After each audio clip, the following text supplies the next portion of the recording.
Olá pessoal, estamos aqui para mais uma aula. Na aula de hoje nós vamos falar sobre entropia.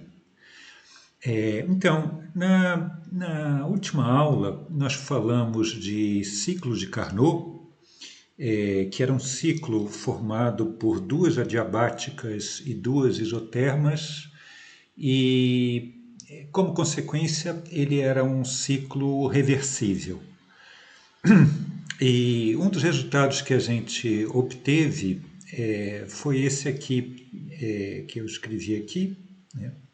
Isso a gente viu na última aula, a relação entre o módulo do calor da fonte fria com relação ao módulo do calor da fonte quente era igual à temperatura em Kelvin da fonte fria dividido pela temperatura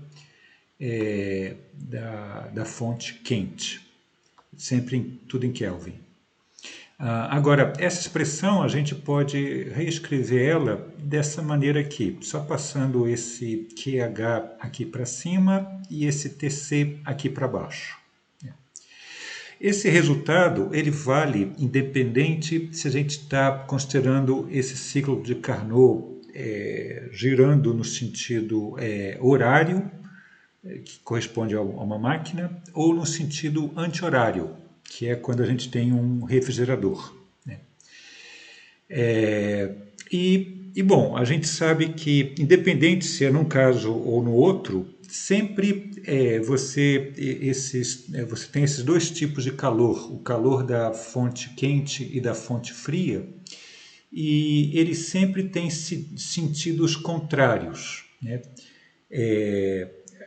Ou seja, você pode ter o teu sistema absorvendo calor da fonte quente e perdendo calor para a fonte fria, ou vice-versa, né? E por causa disso, usando a nossa convenção de sinais, que quando o calor entra no sistema é positivo e quando ele sai é negativo, então necessariamente esses dois calores têm sinais opostos, né? Então, essa expressão aqui, quando a gente leva em conta o fato que eles têm que ter sinais opostos, essa expressão daqui ela vai ser escrita dessa maneira, né? Porque, como eu falei, porque quando a gente tira o módulo, né, necessariamente um desses dois Q vai ter o sinal oposto do outro. Então, quando a gente tira o módulo, vai aparecer esse sinal de menos, relativo, né? E aí a gente passa esse termo para o outro lado e a gente pega essa expressão, tá? Agora, a gente sabe que, como a gente falou na última aula, esse QC e QH são os únicos calores que entram ou saem do sistema, e eles entram ou saem através daquelas isotermas, né? Então, essa expressão aqui a gente pode reescrever dessa maneira, né? Que num ciclo de Carnot, a soma de QI, TI igual a zero, onde QI e TI correspondem, quer dizer, esses QI correspondem a todos os calores que entram ou saem nesse ciclo de Carnot, né? E o TI é a correspondente temperatura onde isso acontece, né?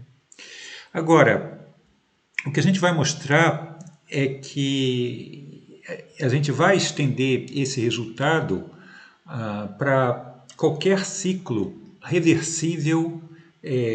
A gente vai ver que esse resultado vale não só para o ciclo de Carnot, mas para um ciclo reversível totalmente arbitrário, né? Então, antes de fazer isso, eu vou considerar o seguinte: antes de considerar um ciclo é sempre você começa e termina no mesmo ponto, no mesmo estado, né? Vamos considerar um processo reversível IF, que é dado por essa linha preta.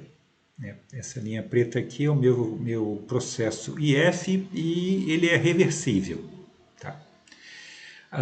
Agora, vamos considerar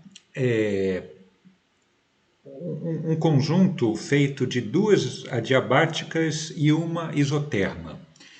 Como está aqui nesse desenho, onde as adiabáticas, elas necessariamente passam pelo ponto inicial I e pelo ponto final F, e essa linha em vermelho corresponde a uma isoterma.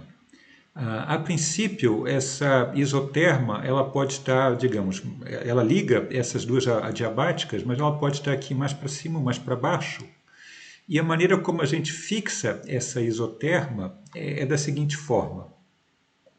A gente vai querer que, digamos, eu vou ter esse outro processo formado, que começa aqui no mesmo ponto I, vai para o ponto A, que é o início da isoterma, depois passa, quer dizer, de I até A vai pela adiabática, depois de A até B vai pela isoterma e depois de B até F pela outra adiabática. E a gente fixa a posição dessa isoterma de tal maneira que a área debaixo desse gráfico IABF, a área que está aqui em verde, ela necessariamente ela é igual à área que fica embaixo do gráfico do meu processo original IF, a área entre os gráficos e o eixo V. E quando a gente impõe isso, vocês lembram qual é o significado gráfico dessa área? O significado gráfico entre um gráfico e o eixo V, ele corresponde ao trabalho naquele intervalo. Então, quando a gente fala que a área debaixo desse gráfico IABF é igual à área debaixo do gráfico IF, isso significa exatamente que o trabalho nesse gráfico composto por essas duas adiabáticas e essa isoterma é exatamente igual ao trabalho no meu gráfico original IF. Tá legal? Então, eu fixei a isoterma dessa maneira, de tal maneira que os trabalhos ficam exatamente iguais nos dois processos. Agora, a gente viu que, digamos, eu posso aplicar a primeira lei para os dois processos diferentes. Então, aqui, aplicado lá para o meu gráfico IABF, e depois a primeira lei aplicada para o meu gráfico original lá, IF. Agora, a gente sabe, digamos, por construção, os dois gráficos, tanto o gráfico aqui em preto, IF, quanto o gráfico formado pelas duas adiabáticas e a isoterma, os dois começam no mesmo ponto I e os dois terminam no mesmo ponto F. Então, se eles começam no mesmo ponto e terminam no mesmo ponto, e a gente sabe que a variação da energia interna ela só depende do ponto inicial e do ponto final, como nos dois gráficos eles começam no mesmo ponto e terminam no mesmo ponto, significa que a variação da energia interna é igual nos dois casos. Agora, se a variação da energia interna é igual nos dois gráficos, se o trabalho também é igual nos dois gráficos, nos dois processos, como consequência, a partir da primeira lei, eu vou ter que o calor, tanto faz se entra ou sai, mas o calor no gráfico IABF e no gráfico IF vão ter que ser iguais, porque esses dois trabalhos aqui são iguais, essas duas variações de energia interna são iguais, então esses dois QIs vão ter que ser iguais. Agora, nesse gráfico IABF, por definição, nas adiabáticas não entra nem sai calor. Isso é a definição de uma adiabática, né? Então, no final das contas, só pode entrar ou sair calor aqui, né, nessa isoterma AB, né? Então, no final das contas, isso que eu chamei o Q de ABF vai ser, no final das contas, só o Q que passa pela isoterma, né? Nota que aqui no meu argumento não importa, em nenhum momento eu falei se esse gráfico IF, se eu estou indo no sentido para aumentar o volume ou para diminuir. E o mesmo vale para o outro gráfico. Não importa, todos os resultados que eu deduzi aqui independe qual é o sentido que eu estou correndo o gráfico, se é de I para F ou de F para I. Não importa, né? Então, no final das contas, a gente tem que o calor que passa ali pela isoterma vai ter que ser exatamente igual o calor em todo esse processo IF. Tá legal? Bom, agora a gente pode aplicar tudo isso num ciclo reversível, né? Então, digamos que eu tenho esse ciclo reversível aqui, que é um ciclo suave, aqui nesse gráfico PV, e além desse ciclo reversível, eu aqui, se vocês estão vendo, eu desenhei aqui em pontilhado, todas essas linhas de pontilhado são adiabáticas, né? Então aqui eu tenho várias adiabáticas que estão cortando esse meu gráfico. E entre essas adiabáticas, nessas linhas aqui que ligam as adiabáticas, essas linhas, como eu escrevi aqui em vermelho, né, todas essas linhas aqui que ligam duas adiabáticas são isotermas. Lembra que sempre as adiabáticas, a gente falou antes que elas têm uma inclinação maior e as isotermas têm uma inclinação menor, né?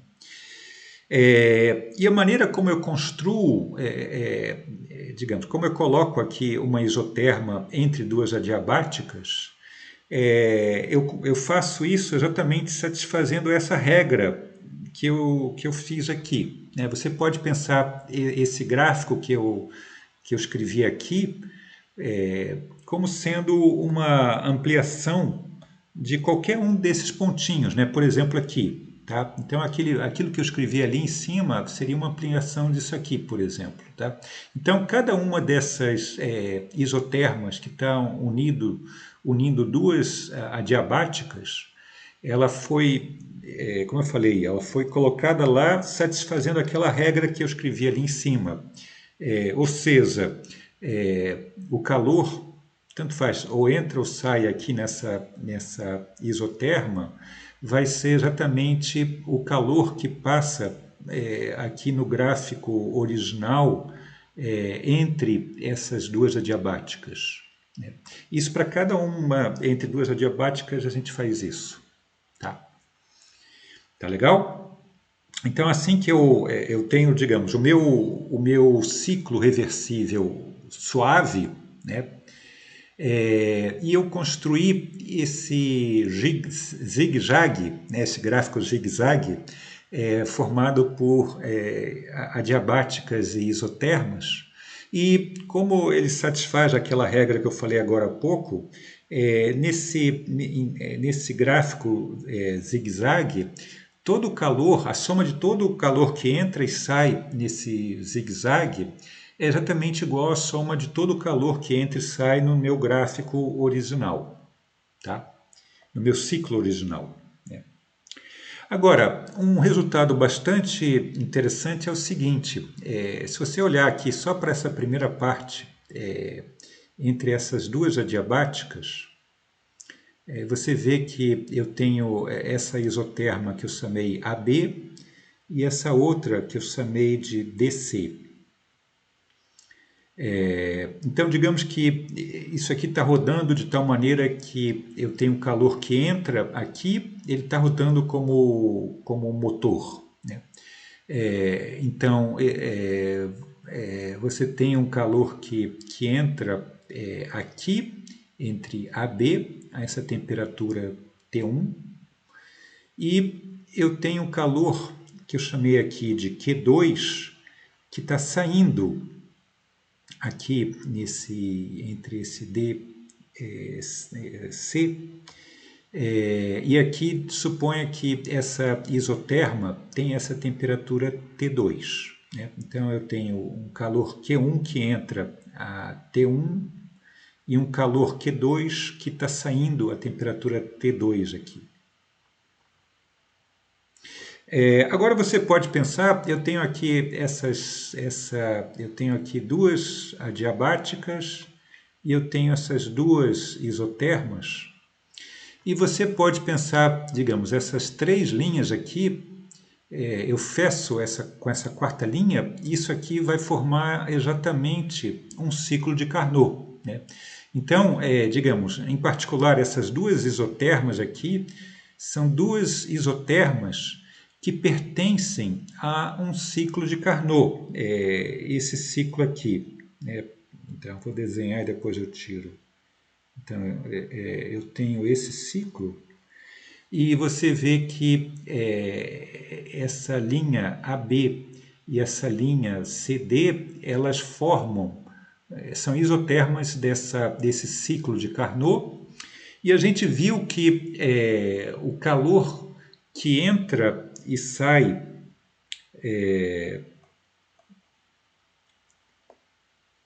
então o calor que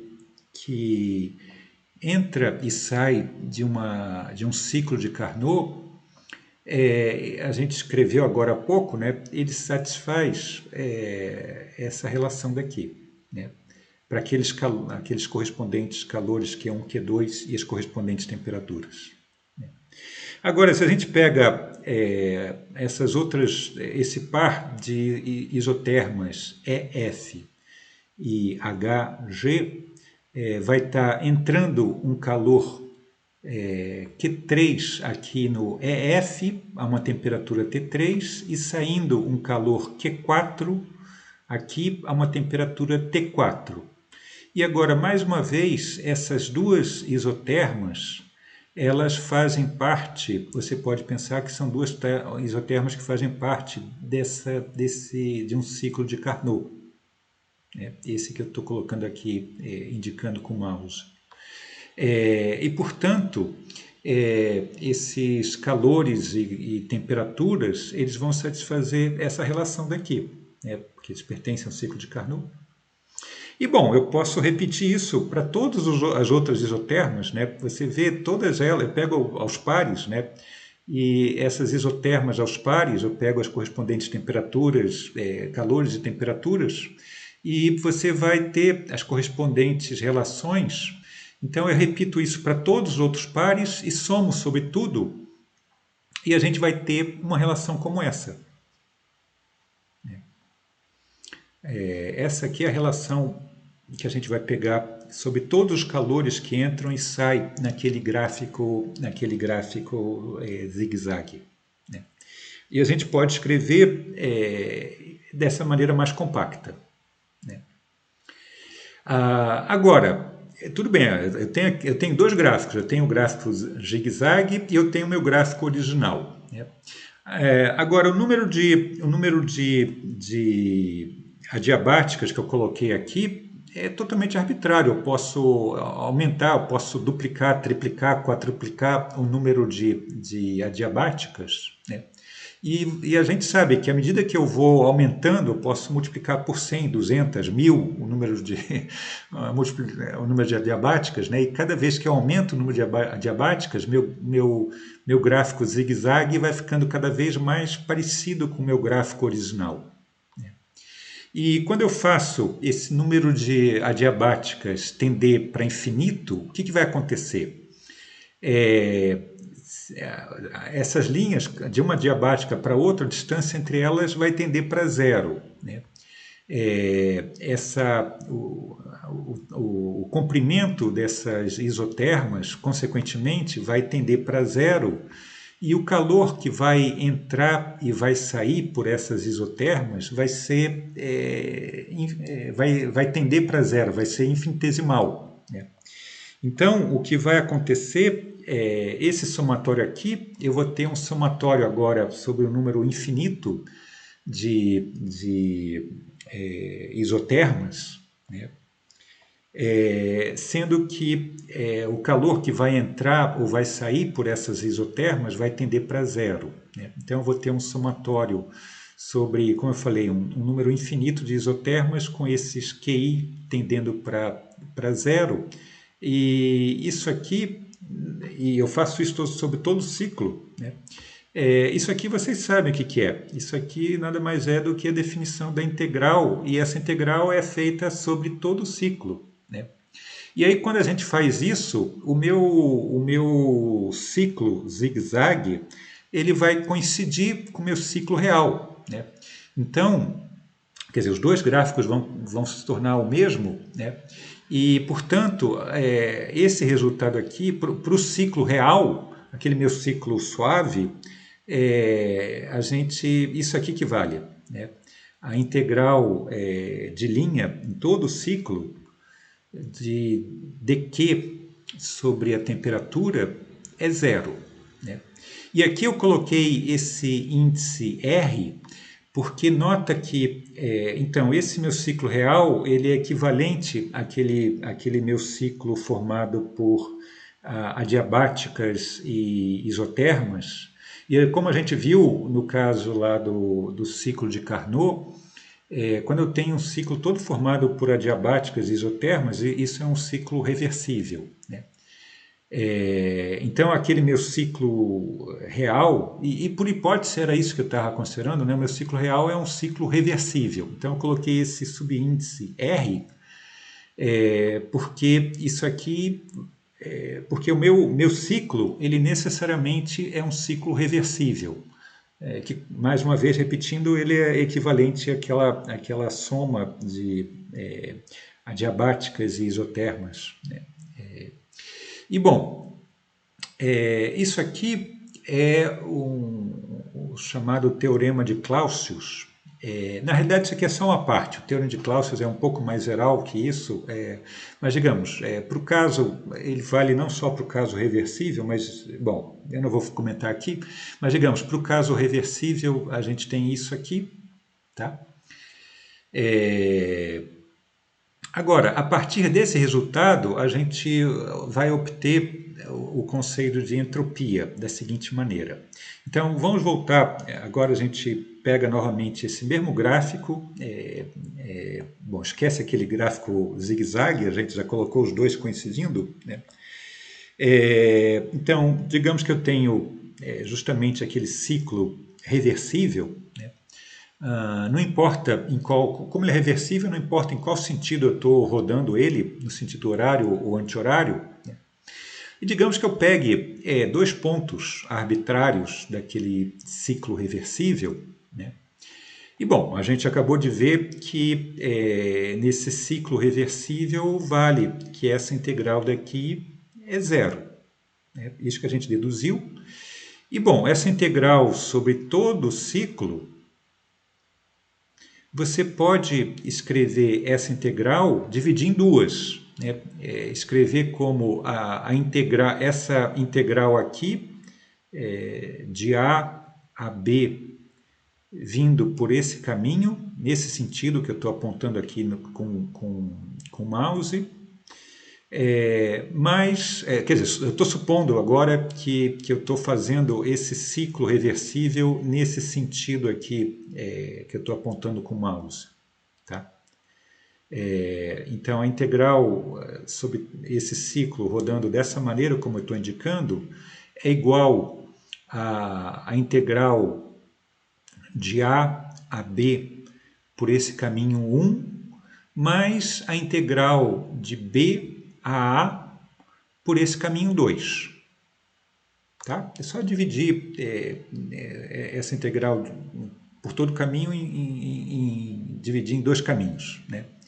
Agora, como o ciclo é reversível, a gente tem sempre, digamos, como acontece lá numa isoterma, né? Quando eu vou numa isoterma, num sentido, o calor, digamos, entra, se eu faço no sentido contrário, o calor sai, né? Então, quando eu vou num sentido, se o calor tem um valor, tem um sinal, se eu faço no sentido contrário, quando eu tenho um ciclo reversível, isso é só para reversível, o calor vai mudar o sinal, né? Então, usando esse resultado, como esse ciclo é totalmente reversível, a gente tem que esse caminho, por exemplo, essa integral de B para A nesse caminho 2, eu posso fazer ele tanto nesse sentido quanto no sentido contrário, né? E quando eu mudo o sentido, o sinal do calor também muda, né? Como eu falei, a mesma coisa que acontece numa isoterma. Se você anda num sentido ou no sentido contrário, o calor muda de sinal, né? Isso vale sempre, né? Para processos reversíveis, né? Então, se eu inverto o sentido, se ao invés de ir de B para A, eu vou de A para B, o valor, o sinal da integral muda, né? Eu pego o sinal de menos, né? Eu continuo indo no mesmo caminho, mas no sentido contrário, o sinal vai mudar. Agora, eu posso pegar esse resultado que eu acabei de escrever e jogar nessa equação que eu chamei de estrela, né?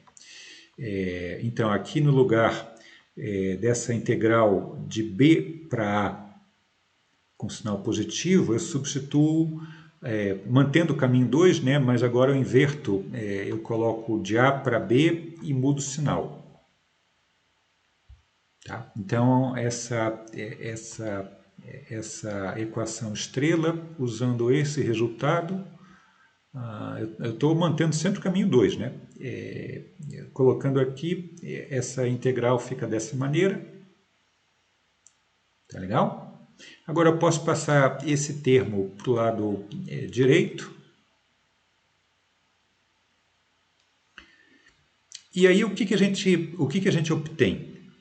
Então, aqui eu tenho a integral de A a B. Essa integral de dqr sobre a temperatura, eu pego essa integral entre o ponto A e o ponto B, e eu faço isso pelo caminho 1.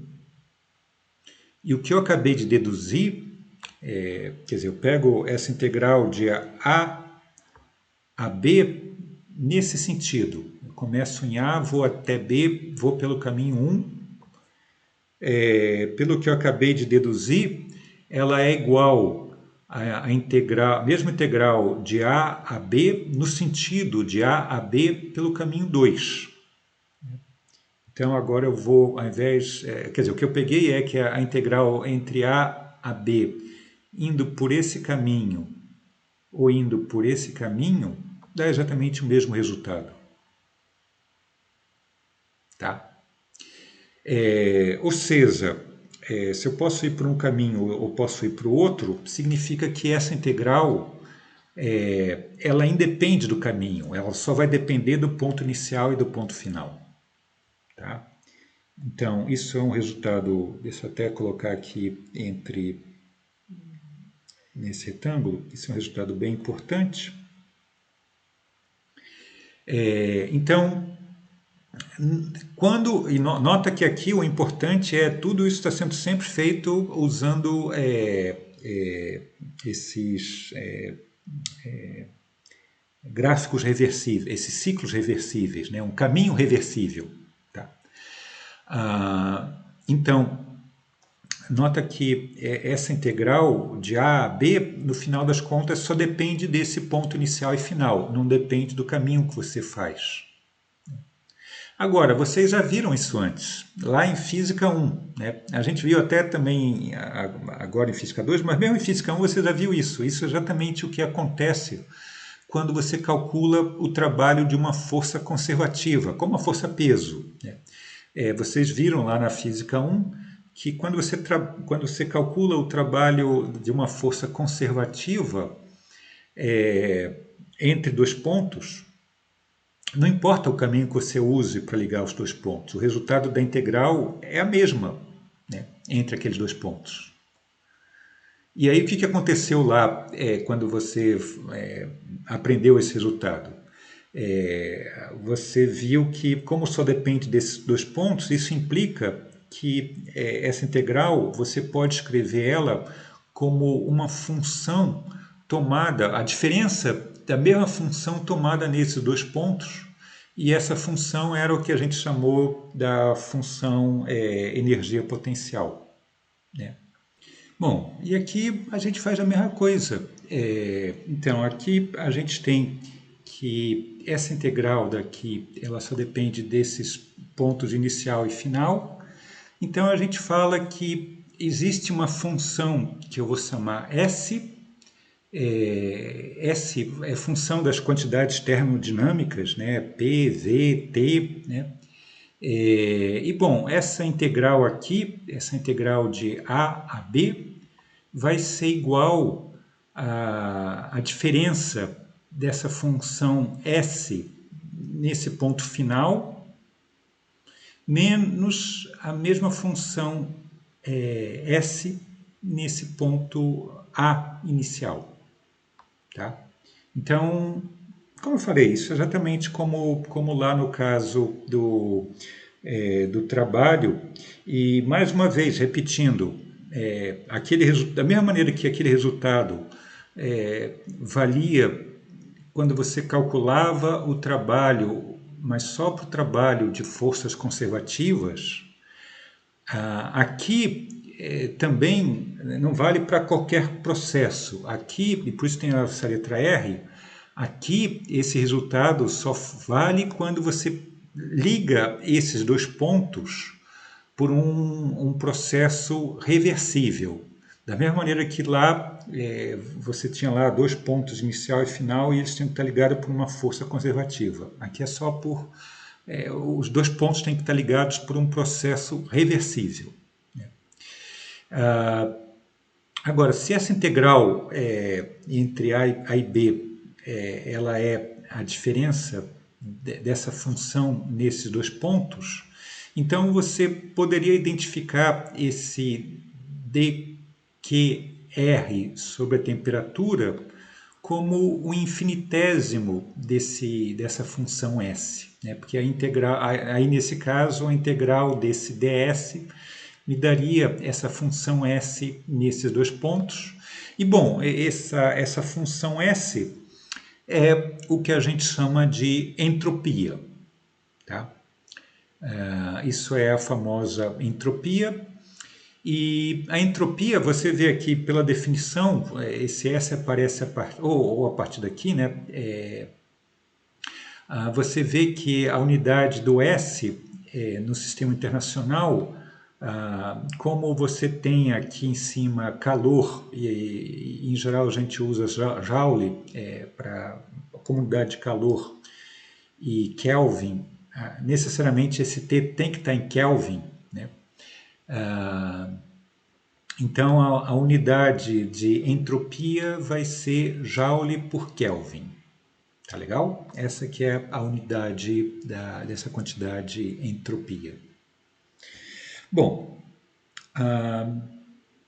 agora, repetindo, já falei isso várias vezes, mas é importante repetir novamente, como essa equação daqui, essa integral só vale para o caso de processos reversíveis, ou seja, é um processo que sem atrito e ele é feito de maneira lenta.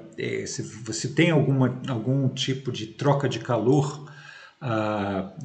você tem a diferença de temperatura entre a tua fonte e o reservatório, uma diferença infinitesimal, Então, você tem uma variação muito lenta de como entra ou sai calor, né? E aí uma coisa importante é o seguinte, nesse tipo de processo que você tem uma transferência infinitesimal de calor entre o sistema e o ambiente, que você pode considerar como sendo um reservatório térmico, você tem que... Bom, primeiro, por exemplo, como acontece lá no processo isotérmico, né? Você tem que o teu sistema ter exatamente a mesma temperatura do teu reservatório, né? E aí você tem uma troca de calor, digamos que o teu sistema absorve calor, né? Quando isso acontece, você tem o ds, esse ds que está aqui, né? O ds como sendo o dq sobre a temperatura, quer dizer, a variação infinitesimal da entropia, ela vai ser esse calor que o sistema recebe, absorve, né? E usando a nossa convenção, quando o sistema absorve, isso é positivo, o calor é positivo, né? Então a variação da entropia do sistema vai ser mais esse calor que entra no sistema dividido pela temperatura, e o ambiente, que é esse reservatório, ele vai ceder exatamente a mesma quantidade de calor, né? Então ele vai perder calor, vai ser para o ambiente ele vai perder um calor, vai ser negativo, né? E ele vai estar à mesma temperatura que o sistema, né? Quando você tem essa situação de um processo reversível, como acontece numa isoterma, né? Então, o ds para o ambiente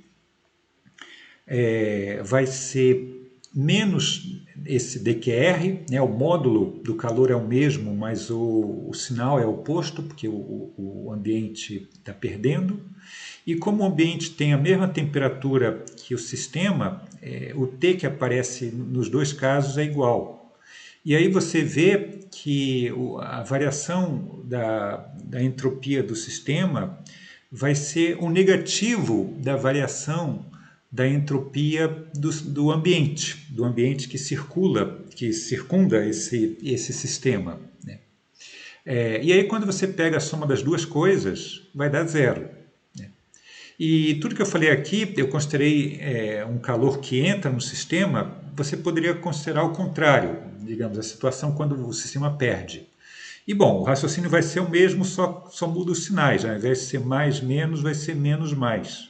Mas mais uma vez, nessa situação, que é o caso reversível, né? O ds do sistema e o ds do ambiente, a variação infinitesimal de entropia do sistema e do ambiente, em módulo, vão ser iguais, mas vão ter sinais opostos, né? E aí quando você soma os dois, como eles têm o mesmo módulo de sinal oposto, quando você soma, considera o ds, a variação da entropia, quando você pega sistema mais ambiente, a variação é zero. Quer dizer, se você pega só o sistema, você pode ter só para o sistema uma variação tanto positiva quanto negativa, né? Como nesses dois casos que eu falei, aqui é positivo e aqui é negativo. Só para o sistema você pode ter a variação positiva ou negativa, mas quando você junta sistema mais ambiente, no caso reversível, a variação da entropia vai ser zero. Isso implica que, necessariamente, quando você tem um processo reversível, a entropia sistema mais ambiente fica constante. Tá? Então, isso que você tem, mas, mais uma vez, isso é para sistema mais ambiente, né? Então, aqui, só para pegar um exemplo concreto, digamos que você tem aqui um bloco que tem uma massa de 235 gramas. Aqui, desculpa, aqui é um bloco de gelo, né? Desculpa, aqui eu esqueci de colocar a palavra. Então, você tem um bloco de gelo com uma massa de 235 gramas. Esse bloco ele derrete reversivelmente, quer dizer, ele vai perdendo calor de maneira... quer dizer, ele vai aquecendo, desculpa, ele vai recebendo calor de maneira infinitesimal, bem lentamente, né?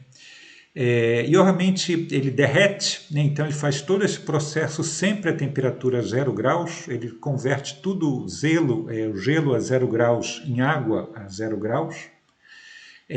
Aí no item A pergunta, qual é a variação de entropia desse gelo quando ele transforma todo em água, né? Usando o fato que o calor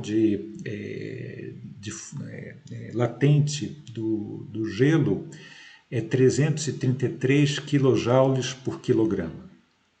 Isso o item A. E aí o item B pergunta qual a variação de entropia do ambiente. Então, primeiro do gelo, depois do ambiente. Então, primeiro a variação de entropia do gelo, quer dizer, vai ser a entropia final, quando ele está água a 0. E entropia inicial, quando está gelo a 0.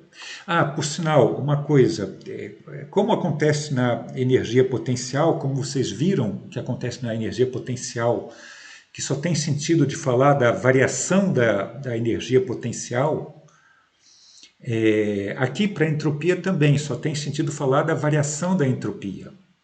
Tá? Tudo bem, você pode até fixar um valor para um determinado ponto, mas esse valor é arbitrário, né? Como aconteceu lá com a energia potencial, como vocês viram na Física 1. Aqui é a mesma coisa com a entropia, né? Você pode colocar um valor arbitrário para um determinado valor para a situação inicial, né? Mas o que você mede, na realidade, é só a variação da entropia, né? Bom, então voltando, essa variação vai ter que ser essa integral entre a situação inicial, gelo a 0, e a final, água a 0. Né?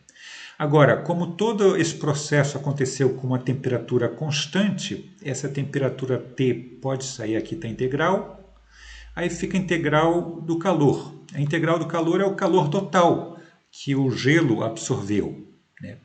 Então, a integral disso aqui vai ser o calor total que o gelo absorveu. O calor total que o gelo absorveu, vocês aprenderam que é a massa do gelo multiplicado pelo calor latente de fusão. Agora, colocando os números, lembrando que nessa equação aqui, sempre esse T é sempre em Kelvin. Tá legal? Não, nunca esqueçam disso, porque isso aqui vem daquela equação lá de Carnot, e lá em Carnot eu falei que naquela equação a temperatura é sempre em Kelvin, aqui também é sempre em Kelvin.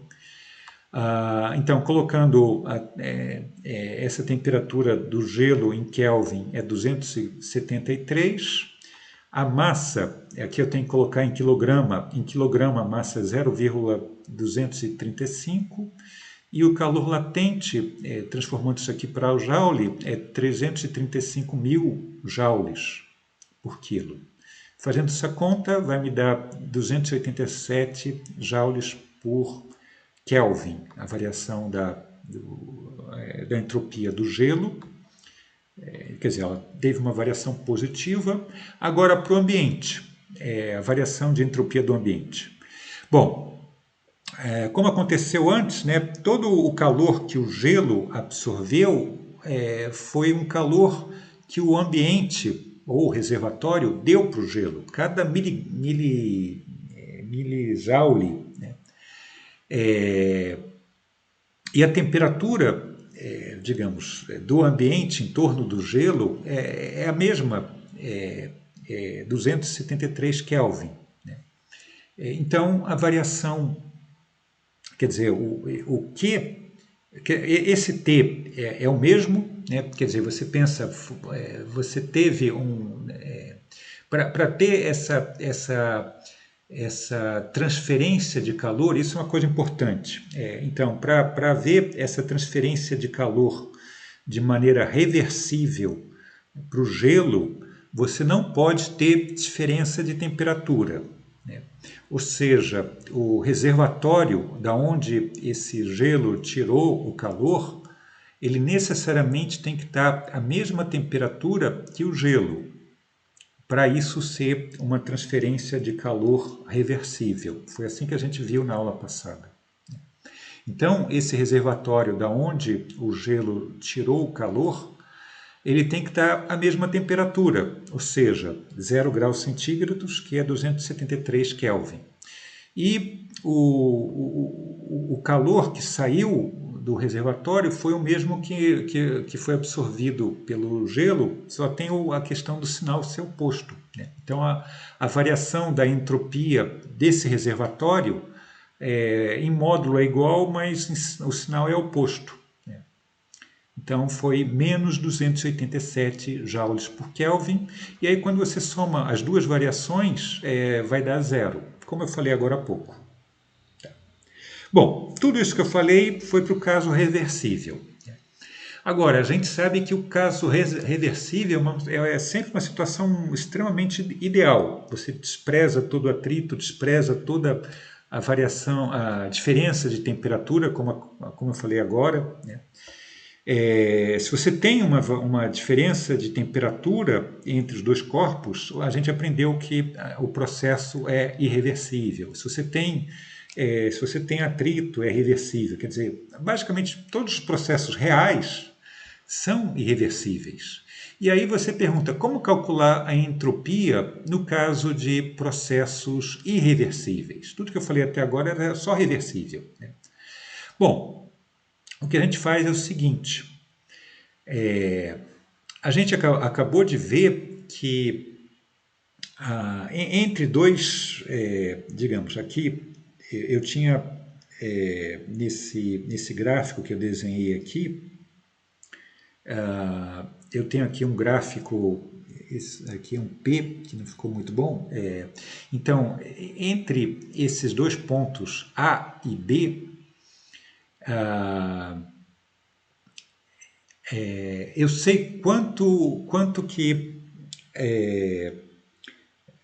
é a variação de entropia entre esses dois pontos, e essa variação de entropia ela é igual à integral que eu faço, não depende do caminho, mas a integral que eu faço usando um processo reversível. Então eu falei que isso aqui é um processo reversível, esse aqui é outro processo reversível, um caminho usando um processo reversível. Então o que eu faço é o seguinte: eu posso ter, digamos, esses dois pontos aqui, eles podem estar ligados por um processo que é irreversível. Digamos que essa linha, eu vou desenhar aqui uma linha verde. Então eu tenho esses dois A e B estão ligados por esse caminho verde, que ele é um caminho, é um processo irreversível. Como que eu calculo a variação de entropia entre esses dois pontos? Muito simples. Eu não preciso necessariamente pegar esse caminho, e eu não posso pegar esse caminho, porque esse caminho aqui é um caminho, digamos, eu não posso usar um processo irreversível entre os dois pontos.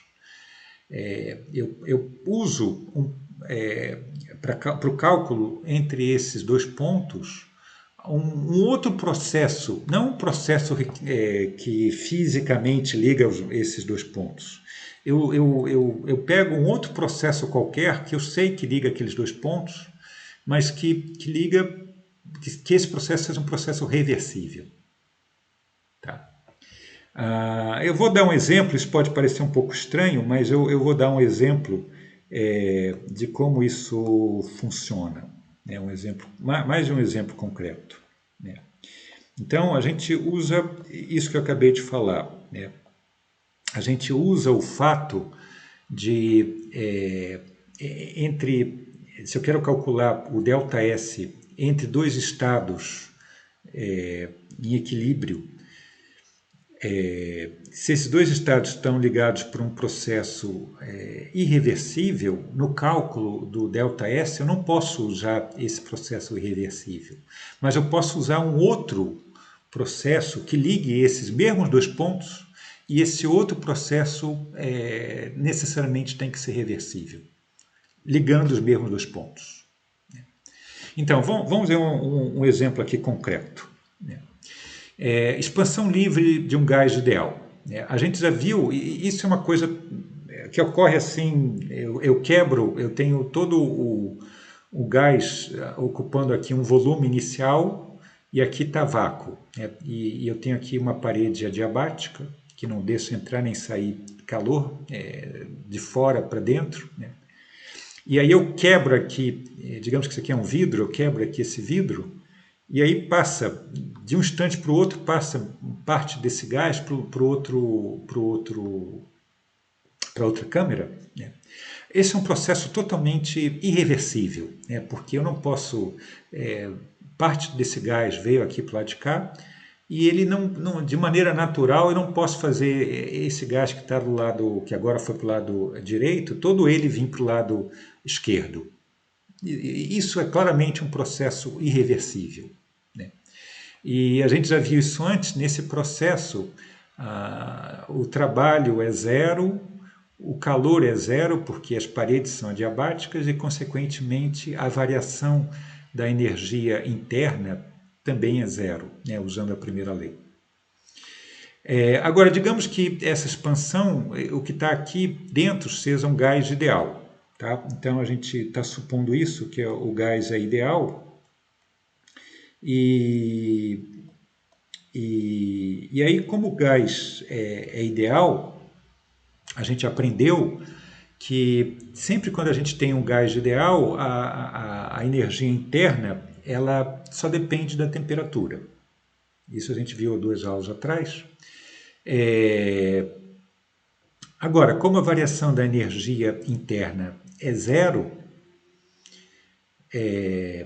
e a energia interna só depende da temperatura, se a energia interna não varia, significa que a temperatura também não variou, porque a energia interna ela só pode variar se a temperatura varia, porque, como eu falei, a energia interna só depende da temperatura. Se a temperatura não varia, o E não varia, ponto. Então, nesse caso, a gente tem que, como eu falei, o trabalho é zero, o calor é zero, a variação da energia interna é zero e a variação da temperatura também é zero. Essas 4 coisas são zero. Se a gente usasse de maneira ingênua, usasse aquela integral lá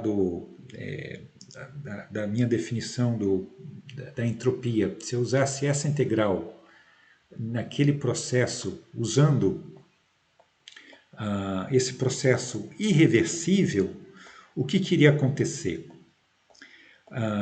Como o Q é zero, não tem nenhuma variação de calor, não entra nem sai calor, e o T é constante, então naquela integral o T ia para fora, porque ele é constante, ia ficar integral, vamos escrever aqui, então ia ficar aquela integral dq sobre t. Agora, como o t é constante, ele iria para fora da integral, ia ficar integral de q, como aconteceu nesse exemplo que eu fiz agora há pouco. E a integral de q seria o calor total sobre a temperatura. O calor total que ocorre nessa transição do estado I para o estado F. Mas a gente acabou de falar que o Q é zero, então esse Q aqui é zero. O T, bom, a temperatura em Kelvin é arbitrária, então como esse Q é zero, bom, isso aqui ia dar zero. Então a gente ia ter a variação da entropia sendo zero. Mas isso é errado. Eu não posso, naquela integral, eu falei várias vezes, eu não posso usar um processo irreversível naquela integral. Aquela integral só vale Mesmo, digamos, entre esse estado I e o estado F, o que aconteceu foi um processo irreversível, mas no cálculo da integral eu não posso usar um processo irreversível. No cálculo daquela integral, ela foi definida, aquela integral, só para processo reversível, né? Então, o que a gente tem que fazer a gente tem que encontrar um processo reversível que ligue esses dois estados, que não é o estado físico que passou de um estado para o outro, é um outro estado, é um processo que me ajuda a fazer o cálculo, né? Então, eu quero encontrar um processo reversível que ligue o estado I, que tem uma temperatura T e um volume VI. Aqui eu estou colocando VI arbitrário. E o meu estado final, que tem uma temperatura, a mesma temperatura T, e agora tem um outro volume VF, que é maior, né? Bom, se a temperatura não muda, um processo reversível, natural, que não muda a temperatura, é um processo isotérmico. A gente aprendeu que o processo isotérmico é um processo reversível e que a temperatura está constante, né? Então a gente pode para o cálculo da entropia, usar para ligar esses dois estados, esse estado I com gás todo do lado esquerdo, com esse estado F com gás dos dois lados, a gente considera um estado isotérmico, né? Para o cálculo da integral. Tá? Então a gente vai ter essa variação da entropia entre o estado final e o inicial vai ser essa integral, onde o dq é o calor de um processo isotérmico. Agora, num processo isotérmico para um gás ideal, a variação da energia interna é zero, né? Então, um processo isotérmico para gás ideal, que é o que a gente está usando aqui, né? O gás que está lá é o gás ideal. Como essa variação daqui, a variação da energia interna é zero, a gente tem pela primeira lei da termodinâmica que o Q é igual ao W, né? Isso a gente aprendeu, sempre para um processo isotérmico com gás ideal, isso aqui vale, né? Portanto, aqui na minha integral, quer dizer, como o Q vai ser igual ao W, no lugar desse Q, dQ, eu escrevo dW, né? E como a temperatura é constante, ela vai para fora da integral, né? O T vai para fora, e aí fica 1 sobre T integral de dW. Agora, o que é integral de dW? Isso é o trabalho total entre esses dois pontos, o ponto inicial e o ponto final, usando um processo adiabático. Desculpa, isotérmico, né? É o que a gente está usando aqui. A gente já calculou isso várias vezes, não vou calcular outra vez, a gente já calculou isso, eu já calculei umas 2 ou 3 vezes isso. Essa integral daqui é o quê? nRT logaritmo do volume final dividido pelo volume inicial, né? Isso aqui é o cálculo dessa integral. Isso a gente já viu várias vezes. Então, botando esse resultado aqui na integral, o que vai acontecer? Eu vou ter esse t aqui de cima, vai cancelar com esse t aqui de baixo. Então, a gente pega aqui a variação da entropia nessa situação vai ser NR logaritmo do V final sobre V inicial. Tá? Então, isso aqui, tudo bem, ali naquele caso particular, o V final é o dobro, se você considerar aqui V e aqui V, então aqui o V final é 2 vezes esse V inicial. Mas vamos deixar o resultado dessa maneira mais geral. Tá? Digamos que o V inicial é VI e o V final é VF. Então, isso aqui é qual é o valor da variação da entropia quando você tem uma expansão livre. Tá?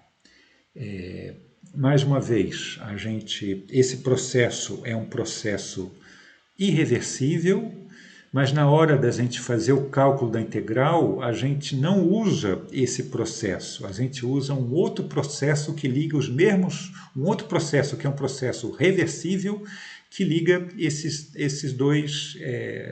mesmos dois estados. Tá? Bom, nesse caso, claramente o volume final é maior que o inicial, então você vai ficar com logaritmo, essa fração aqui é um número maior que 1, logaritmo de um número maior que 1 é positivo, né? Então a variação da entropia desse meu sistema é positiva. Né? Agora, por outro lado, esse meu gás ele está totalmente isolado. Lembra que minha parede são paredes adiabáticas, ele está isolado do ambiente externo. Então, o ambiente externo não mudou. Para o ambiente externo, se você quebra o vidro ou não quebra o vidro, ele não liga para isso. Não mudou nada. Né? Então, a entropia do ambiente, a variação de entropia do ambiente é zero, ela não muda. Né? Então, aqui aconteceu uma coisa diferente do caso reversível. Né? Porque no caso reversível, quando a gente junta a variação de entropia do sistema com a variação de entropia do ambiente, eu mostrei que sempre a soma dessas duas coisas sempre dá zero. Né? Quer dizer, a variação de entropia total, sistema mais ambiente, é zero. Aqui não. Aqui você vê que quando você pega tudo, a variação da entropia sistema mais ambiente, ela ficou positiva, maior que zero. Tá?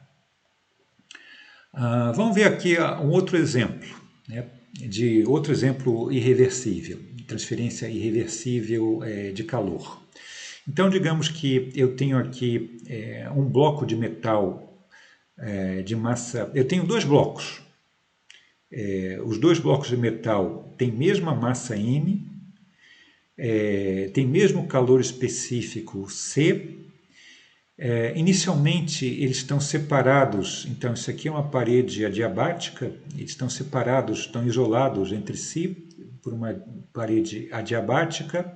Esse que está do lado esquerdo tem uma temperatura T mais ΔT, o que está do lado direito tem uma temperatura T menos ΔT, então eles têm temperaturas diferentes.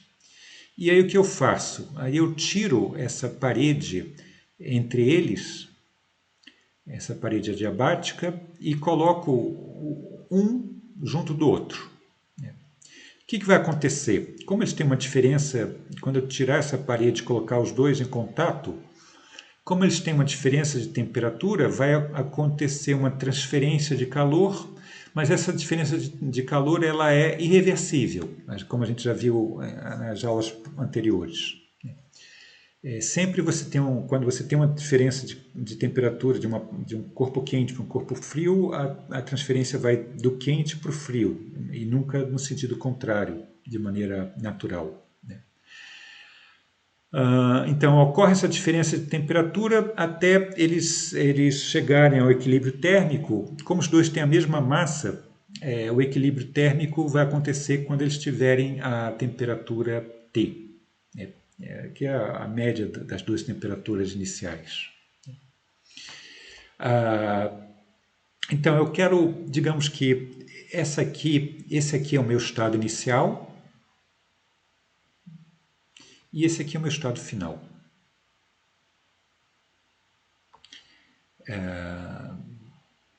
Agora, eu quero saber qual é a variação de entropia entre esses dois estados. Bom, mais uma vez, no cálculo, eu não posso usar, quer dizer, quando eu for calcular aquela integral, eu não posso usar esse processo de condução com uma diferença finita de temperatura, né? Porque isso é reversível. Então a gente tem que usar um outro processo reversível que ligue esses dois estados. Não esse processo, digamos, físico, é um outro processo reversível. E como que a gente pode fazer isso? Eu posso,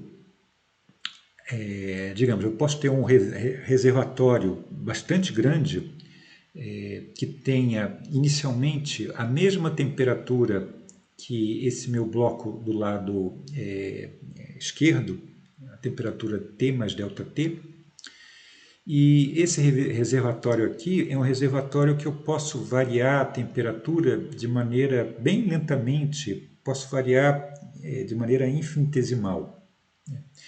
Então eu vou mudando, inicialmente a temperatura do reservatório é exatamente igual à temperatura desse meu bloco, né?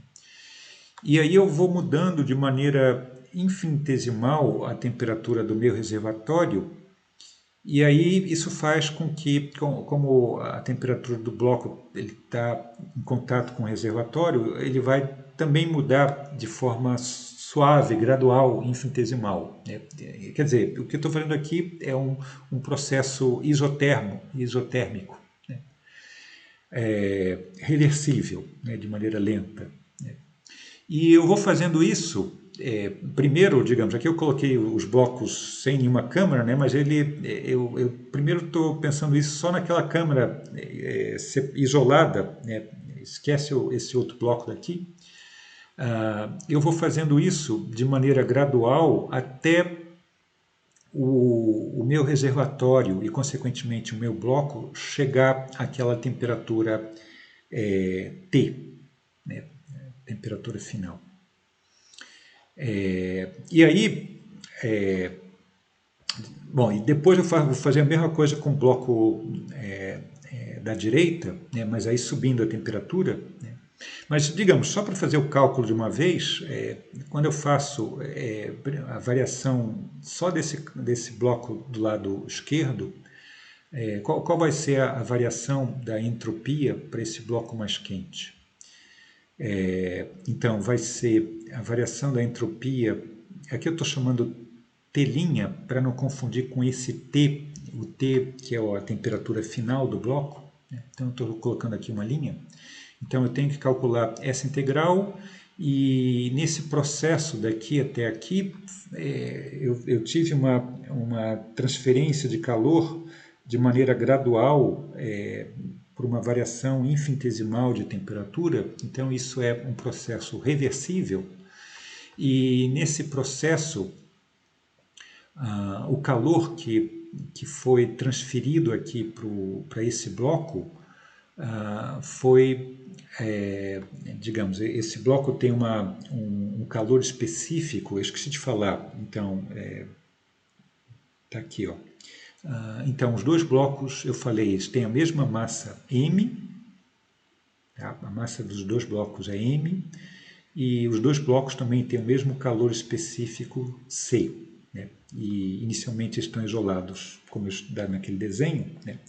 Então, como ele tem um calor específico C e uma massa M, então a variação de como ele vai entrando o calor de maneira infinitesimal nesse bloco, e o calor que vai sendo transferido para o bloco é a massa dele multiplicado pelo calor específico multiplicado pela variação infinitesimal de temperatura, né? É assim que ocorre esse calor que é absorvido pelo bloco, né? Então, usando essa relação, eu posso usar essa relação aqui. Então, o dq vai poder ser escrito dessa maneira. M é constante, C é constante, vai para fora da integral. Vai ficar a integral de dt' sobre dt. Lembra que eu estou colocando linha só para ficar diferente aqui do limite. Agora, a integral de dt' por t', isso aqui vocês sabem quanto é. Isso aqui vai dar o logaritmo para essas duas temperaturas. Essa integral vai me dar esse logaritmo daqui. E bom, aqui essa temperatura, como essa temperatura final é menor do que essa inicial, tudo que está aqui é um número, o logaritmo disso aqui vai me dar um número negativo. Então a variação de entropia do bloco esquerdo é negativa, mas digamos, aqui eu só fiz metade do meu trabalho, digamos assim, eu tenho que fazer a outra metade. Então, o que acontece com o outro bloco? No outro bloco eu faço a mesma coisa, só que agora aumento a temperatura. Então, no outro bloco eu coloco agora um reservatório a uma temperatura inicial T menos ΔT e vou aumentando de forma infinitesimal essa temperatura de tal maneira que tem uma transferência de calor infinitesimal. Uma transferência reversível. Até que esse bloco aqui chegue à temperatura T. E aí, para esse bloco, qual vai ser a variação? E aí, no final, bom, aí os dois blocos chegaram, os dois à temperatura T, então esse aqui vai ser realmente o meu estado final. Mas agora, para esse bloco do lado direito, qual foi a variação da entropia? Bom, é calcular a mesma integral. Eu vou ter lá a integral dq sobre t'. O dq eu escrevo como mc vezes a variação infinitesimal da temperatura. mc passa para o lado de fora, vai ficar a integral de dt'. Isso vai me dar um logaritmo. A única diferença é que agora os limites são diferentes, Então, essa integral vai me dar o logaritmo dessa temperatura final dividido por essa temperatura daqui inicial. Bom, nesse caso, como a temperatura final é maior que a inicial, esse logaritmo vai me dar positivo. Então, a variação da entropia desse bloco vai ser positiva. E aí, quando a gente junta as duas, a variação final menos a inicial, agora é do meu estado, entre esses dois estados, quando eu considero a variação entre o estado I e o estado S, eu tenho que somar a variação de entropia dos dois blocos. Então, somando a variação, isso vai ser a soma da variação da entropia dos dois blocos. Para o bloco mais quente, esse aqui que foi o que a gente calculou. E para o bloco mais frio, isso aqui que foi o que a gente calculou. Bom, somando isso aqui, usando lá os resultados do logaritmo, quer dizer, você bota esse MC em evidência, aí usa a propriedade da soma dos logaritmos. Você tem lá logaritmo de A mais logaritmo de B é igual a logaritmo de A vezes B. Então vai ficar o logaritmo disso aqui vezes isso aqui. Então aqui em cima vai ficar t quadrado e embaixo no denominador vai ficar o produto de t mais ΔT multiplicado por t menos ΔT. Aí você usa aquele resultado, o produto da soma pela diferença, vai me dar isso aqui. Tá legal? Bom, aí você pode ver que, digamos, o número, aqui está em cima está t quadrado, e embaixo está t quadrado menos um número positivo, né? Então significa que aqui o número que está no numerador é maior do que o número que está no denominador. Então o logaritmo disso vai ser positivo. Então, a variação da entropia daquele sistema nessa transferência irreversível de calor, ela tem esse valor e é um valor maior que zero. Agora, por outro lado, quando você considera o ambiente, aqui mais uma vez você nota que tudo isso aconteceu, esses meus dois blocos, tudo bem, eu tirei essa parede aqui entre eles, mas continuou uma parede adiabática entre eles e o exterior, o ambiente. Então, aconteceu essa troca de calor entre os dois blocos, mas para o lado de fora não mudou nada, né, porque os dois blocos estão isolados. Né. Então, o ambiente do lado de fora não mudou. Se o ambiente não mudou, a entropia do ambiente do lado de fora não mudou. É zero, a variação é zero. Né? Então, quando você soma, considera o sistema mais o ambiente, como só o sistema teve uma variação positiva, o sistema mais o ambiente continua tendo uma variação maior que zero. Né? Então, por esses dois exemplos, a gente vê que, diferentemente do que aconteceu nos processos reversíveis, nos processos reversíveis, a gente viu que sempre, se eu pego só o sistema, a variação da entropia pode ser positiva ou negativa, ou zero. Né? Mas quando a gente junta o sistema mais o ambiente, a variação da entropia, no caso de um sistema, um processo reversível, a variação da entropia era sempre zero, do reversível. Agora, a gente está vendo que quando a gente tem processos irreversíveis, pelo menos nesses dois aqui, mas isso vai acontecer sempre, a variação da entropia vai ser sempre maior do que zero. Para o sistema mais ambiente, quando a gente pega tudo, sistema mais ambiente. Então, isso é um resultado geral, quer dizer, quando a gente junta tudo, tantos processos reversíveis quanto irreversíveis, a gente conclui que a variação da entropia sempre vai ser maior ou igual a zero, nunca para um sistema mais o ambiente. Nunca vai poder ser menor que zero. Tá? Então, isso é um resultado bastante importante e eu vou discutir isso na próxima aula. Tá? O que significa isso? Mas, digamos, você vê, pelo menos nesses exemplos, você vê que acontece isso, que no caso irreversível, isso aqui que acontece.